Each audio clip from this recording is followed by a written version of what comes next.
Hello friends, இந்த வாரம் employment பேப்பரில் வெளிவந்த கொஸ்டின்ஸ் இப்போ பார்க்கலாம். Current affairs questions. இந்தியாவின் 26வது பெண் கிராண்ட் மாஸ்டர் யார்? சரையு வேல்புலா. இந்தியாவோட 26th பெண் கிராண்ட் மாஸ்டர் தான் லேடி கிராண்ட் மாஸ்டர் தான் சரையு வேல்புலா. தமிழ்நாட்டில் கருப்பைவாய் புற்றுநோய் அதிகமாக காணப்படும் மாவட்டம் எது? தர்மபுரி மற்றும் பெரம்பலூர்.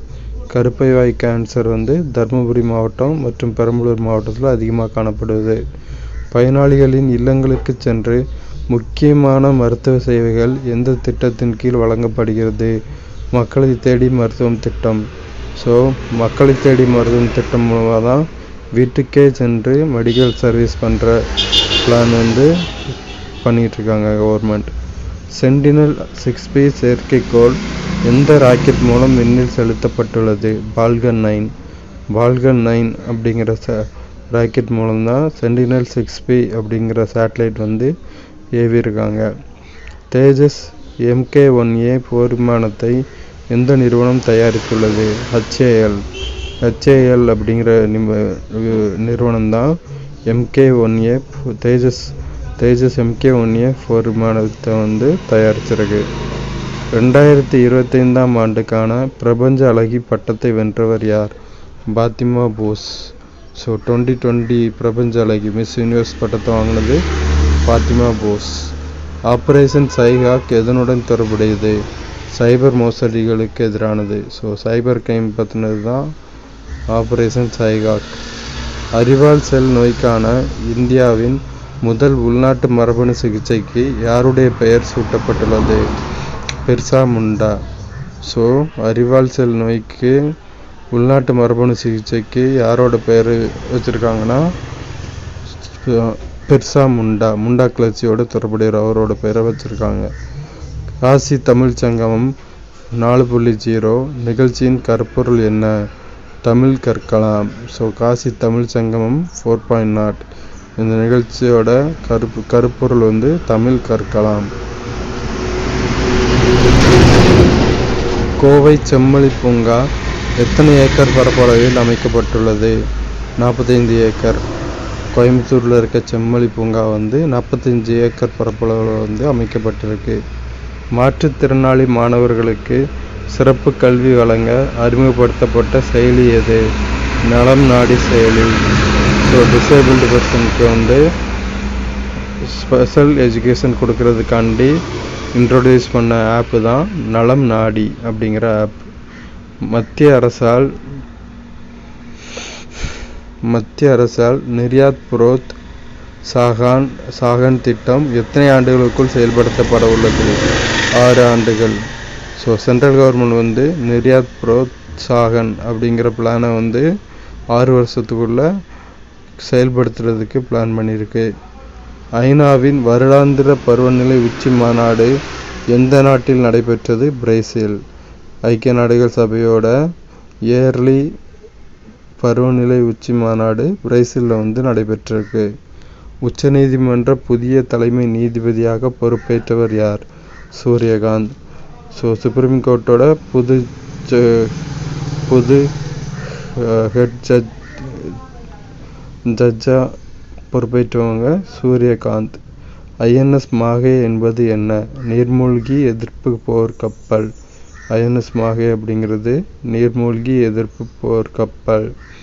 2025 ஆஸ்திரேலியா ஓபன் சூப்பர் 500 பட்டத்தை வென்றவர் யார்? லக்ஷயா சென்.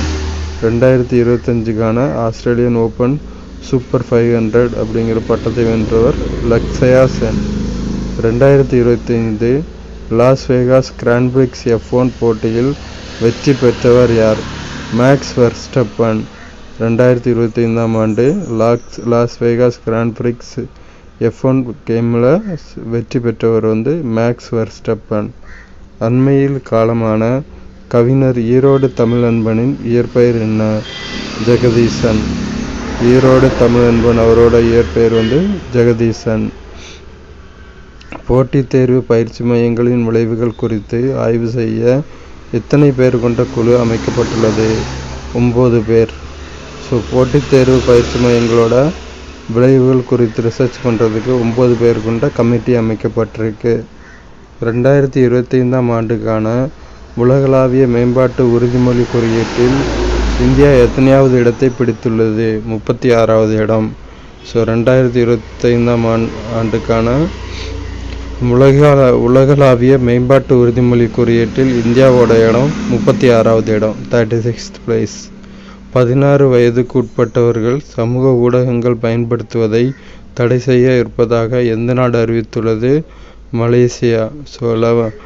16 ஏஜுக்கு உட்பட்டவர்கள் சோசியல் மீடியா யூஸ் பண்ணக்கூடாது அப்படின்னு தடை செய்ய எந்த நாடு அறிவிச்சிருக்குன்னா மலேசியாவில் 16 அண்டர் 16 சோசியல் மீடியாஸ் யூஸ் பண்ணக்கூடாது அப்படின்னு தடை போடுறதுக்கு அந்த நாடு அறிவிச்சிருக்கு. உலகிலேயே முதல் முறையாக அணுசக்தி எதிர்ப்பு திறன் கொண்ட செயற்கை மிதக்கும் தீவை எந்த நாடு உருவாக்கி வருகிறது? சீனா. உலகிலேயே முதல் முறையாக அணுசக்தி எதிர்ப்பு திறன் கொண்ட செயற்கை மிதக்கும் தீவை உருவாக்கி வரும் நாடு சீனா. ஹெய்லி குப்பி எரிமலை எந்த நாட்டில் உள்ளது? எத்தியோப்பியா. எத்தியோப்பியாவில் தான் ஹெய்லி குப்பி எரிமலை இருக்கு. இந்தியாவில் முதல் முறையாக ஆசிய கோப்பை டிராக் சைக்கிளிங் போட்டி எங்கு நடைபெற உள்ளது? சென்னை. சென்னையில் தான் Asia cup track cycling game நடைபெற இருக்கு. வங்கதேசத்தில் நடைபெற்ற மகளிர் உலகக்கோப்பை கபடி போட்டியில் இந்தியா எத்தனையாவது முறையாக சாம்பியன் பட்டம் பெற்றுள்ளது? 2வது முறை. செகண்ட் டைம் மகளிர் வேர்ல்டு கப் கபடி கேமில் இந்தியா சாம்பியன் பட்டம் வாங்கியிருக்கு. இந்தியா சாம்பியன் பட்டம் வாங்குறது 2வது தடவை இது. டேவிஸ் கோப்பை ஆடவர் அணிகள் டென்னிஸ் போட்டியில் எந்த நாடு சாம்பியன் பட்டம் வென்றுள்ளது? இத்தாலி. இத்தாலி தான் டேவிஸ் கப் மென்ஸ் டென்னிஸ் கேமில் சாம்பியன் பட்டம் வாங்கியிருக்கு. சமீபத்தில் காலமான தர்மேந்திரா எத்தொழிலுடன் தொடர்புடையவர்? நடிகர். தர்மேந்திரா அப்படிங்கிற ஃபேமஸ் ஆக்டர் சமீபத்தில் தான் காலமாக இருக்கார். இந்திய அரசமைப்பு சட்ட தினம் எந்த நாளில் அனுசரிக்கப்படுகிறது? நவம்பர் 26. அதாவது அரசியலமைப்பு சட்ட தினம் இயற்கப்பட்ட நவம்பர் 26ஆம் தேதி தான் இந்திய அரசமைப்பு சட்ட தினமாக அனுசரிக்கப்படுது. உலக தரத்தில் புதிதாக கட்டப்பட்டுள்ள செம்மொழி பூங்காவை திறந்து வைத்தவர் யார்? மு.க. ஸ்டாலின். நமது தமிழக முதல்வர் மு.க. ஸ்டாலின் தான் உலக தரத்தில் புதிதாக கட்டப்பட்டுள்ள செம்மொழி பூங்காவை ஓப்பன் பண்ணியிருக்காரு. உலக அளவில் எத்தனை நிமிடத்திற்கு ஒரு பெண் துணைவரால் படுகொலை செய்யப்படுகிறார்? 10 நிமிடம். 10 நிமிஷத்துக்கு ஒரு பெண் அவங்க ஹஸ்பண்டாலேயே படுகொலை செய்யப்படுறாங்க வேர்ல்டு லெவலில். அடுத்து டிஎன் ரைசிங் முதலீட்டாளர் மாநாடு எங்கே நடைபெற்றது? கோவை. டிஎன் ரைசிங் முதலீட்டாளர் மாநாடு கோயம்புத்தூரில் நடந்திருக்கு. மக்கள் நம்பிக்கை சட்டம் எந்த ஆண்டு இயற்றப்பட்டது? 2023. 2023 தான் மக்கள் நம்பிக்கை சட்டம் இயற்றப்பட்டிருக்கு. ஜனநாயகத்தின் பிறப்பிடம் இந்தியா என்பதற்கான சான்றாக எந்த கல்வெட்டு உள்ளது? உத்திரமேரூர் கல்வெட்டு. உத்திரமேரூர் கல்வெட்டு தான் சோழர்களோட குடவோலை முறை பற்றி கூறுது. மக்களாட்சி இந்தியாவில் தான் பிறந்திருக்கு அப்படிங்கிறதுக்கு ஒரு ப்ரூஃபாக தான் இந்த இன்ஸ்கிரிப்ஷன் கல்வெட்டு இருக்கு. நாட்டில் ஏற்படும் காற்று மாசுபாட்டுக்கு போக்குவரத்து எரிசக்தி எத்தனை சதவீதம் முக்கிய காரணமாக உள்ளது? 40%. நம்ம ஏர் பொல்யூஷனுக்கு 40% காரணம் என்னன்னா போக்குவரத்து எரிசக்தி, டிரான்ஸ்போர்ட்டேஷன் தான் முக்கியமான காரணமாக இருக்குது. வாகனங்கள் வெளியிடுற புகை தான் காற்று மாசுபாட்டுக்கான முக்கிய காரணமாக இருக்குது. பாஞ்சஜன்யம் நினைவு சின்னத்தை வெளியிட்டவர் நரேந்திர மோடி ஐயா தான் பாஞ்சஜன்யம் நினைவு சின்னத்தை வெளியிட்டிருக்காரு. எந்த மாநிலத்தில் எருமை சண்டைக்கு விலங்குகளுக்கு தீங்கு இழைக்கக்கூடிய தடுப்பு சட்டத்திலிருந்து விலக்கு அளிக்க முடிவு செய்யப்பட்டுள்ளது? அஸ்ஸாம். ஸோ எருமை சண்டையை வந்து அஸ்ஸாமில் நடத்தலாம் அப்படின்னு வந்து சொல்லியிருக்காங்க. முன்னாடி ஒரு 7-8 வருஷம் முன்னாடி 2017 ஜல்லிக்கட்டு ப்ரொட்டஸ்ட் நம்ம மெரினாவில் நடந்துச்சு, உங்களுக்கெல்லாம் தெரியும். பீட்டாங்கிற அமைப்பு வந்து ஜல்லிக்கட்டு நடத்தக்கூடாது அப்படின்னு போராட்டம் பண்ணி அந்த சட்டமானதால் அதுக்கு எதிர்த்து ஜல்லிக்கட்டு போராட்டம் நடத்தி திரும்ப ஜல்லிக்கட்டு வந்து இப்போ நடந்துகிட்ருக்கு. உலகக்கோப்பை ஸ்குவாஷ் போட்டி எங்கு தொடங்கப்படுகிறது? சென்னையில் தான் வந்து உலகக்கோப்பை ஸ்குவாஷ் கேம் வந்து ஓப்பன் ஆகுது. ஐசிசியின் ஆடவருக்கான T20 உலகக்கோப்பை கிரிக்கெட் போட்டியின் எத்தனையாவது பதிப்பு தொடங்கப்பட உள்ளது? 10வது. ஸோ 10வது வாட்டி தான் T20 வேர்ல்டு கப் வந்து பதிப்பு தொடங்கப்பட உள்ளது.